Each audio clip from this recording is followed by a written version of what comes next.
Kalau Umar bin Khattab sudah masyhur sebenarnya kisahnya ya. Beliau di zaman jahiliyah suka mabuk, suka berinteraksi semasa jahiliyah, ada wanita-wanita, judi, sembah berhala dan seterusnya. Tapi teman-teman sekalian, Umar bin Khattab ini orang yang sangat tegas gitu ya. Pada saat dia sudah taubat kepada Allah Subhanahu wa taala, maka dia orang yang paling tegas terhadap orang kafir. Kemudian juga dia orang yang menjadi penyebab turunnya ayat khamr. Dia menjadi penyebab turunnya ayat tentang masalah ya, masalah hijab. Di antaranya misal, waktu ada 60 tawanan Badr ditawan oleh Nabi SAW. Waktu perang Badr tahun 2 Hijriah, Nabi SAW menang dengan para sahabat. Ada 60 tawanan Badr. Nabi SAW sempat musyawarah dengan beberapa sahabat. Kita apakan di 60 tawanan Badr nih? Ditanya Abu Bakar bilang, ya Rasulullah, kita kasihan, ini keluarga kita juga, biarin aja mereka kita bebasin, tunjukkan kepada orang kafir kalau kita tuh baik. Kata Nabi SAW yang lain pendapatnya, ada yang satu mengatakan, ya Rasulullah, bebasin tapi mereka suruh bayar denda, tebus keluarganya, biar mereka tahu tidak boleh mengulangi lagi perbuatan ini. Masing-masing sahabat berputar di pendapat yang sama. Ternyata waktu Umar bin Khattab ditanya, apa kata Umar pada saat itu? Ya Rasulullah, datangkan orang terdekat dari mereka, 60 orang ini, dengan saya, sepupu saya kah, kerabat saya kah, datangkan, saya tebas lehernya.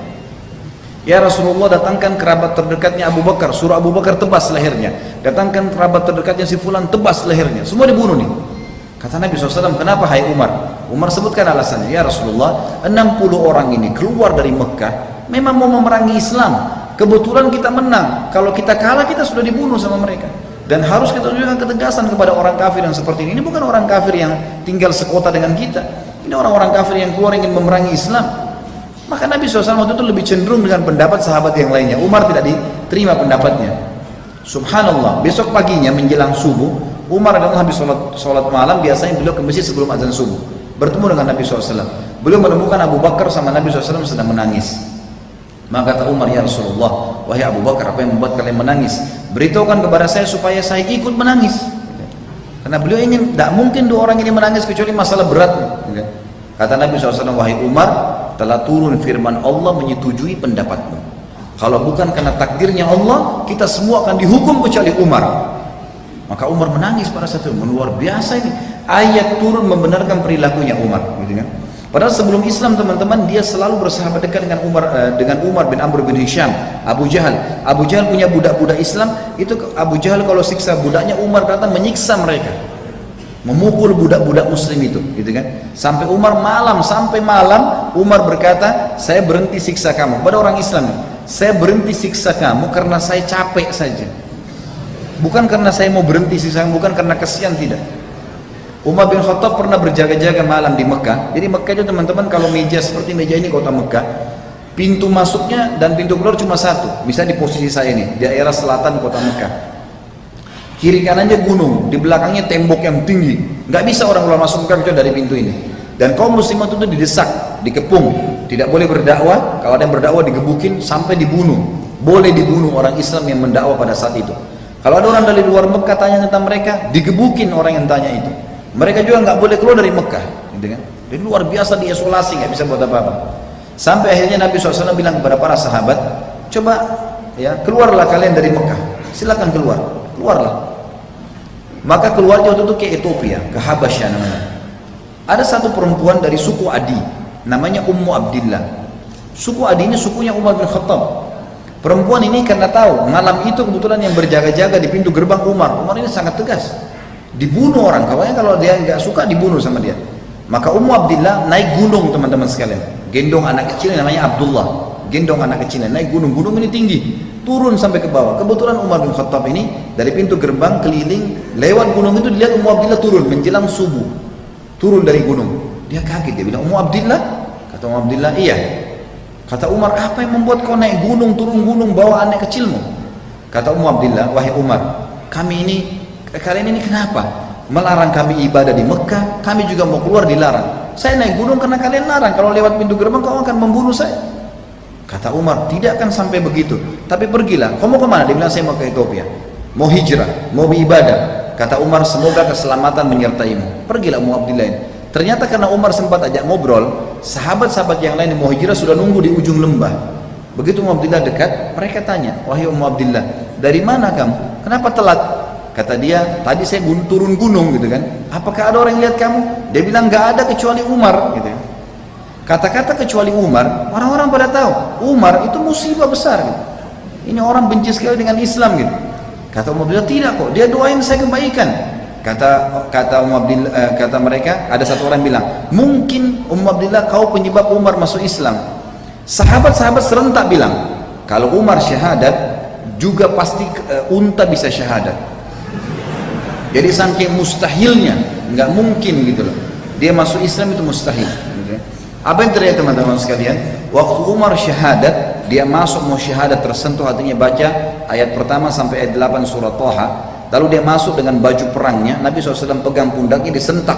Lalu dia turun ke bawah, duduk di lantai. Lalu kata Nabi, wahai Ibnu Khattab, belum tiba saatnya kau ucapkan syahadat, beriman kepada Allah dan Rasulnya. Umar diam. 2 kali Nabi SAW sentak pundaknya dengan kuat mengatakan, wahai Ibnu Khattab, belum tiba saatnya kau beriman kepada Allah dan Rasulnya. Sampai akhirnya Umar mengucapkan syahadat. Itu dia syahadat satu Darul Arqam, itu tempat dakwanya Nabi bertakbir sampai terdengar dekat Ka'bah. Waktu itu Umar bin Khattab duduk cerita dengan Nabi SAW, ya Rasulullah, Islam itu apa, dijelasin semua.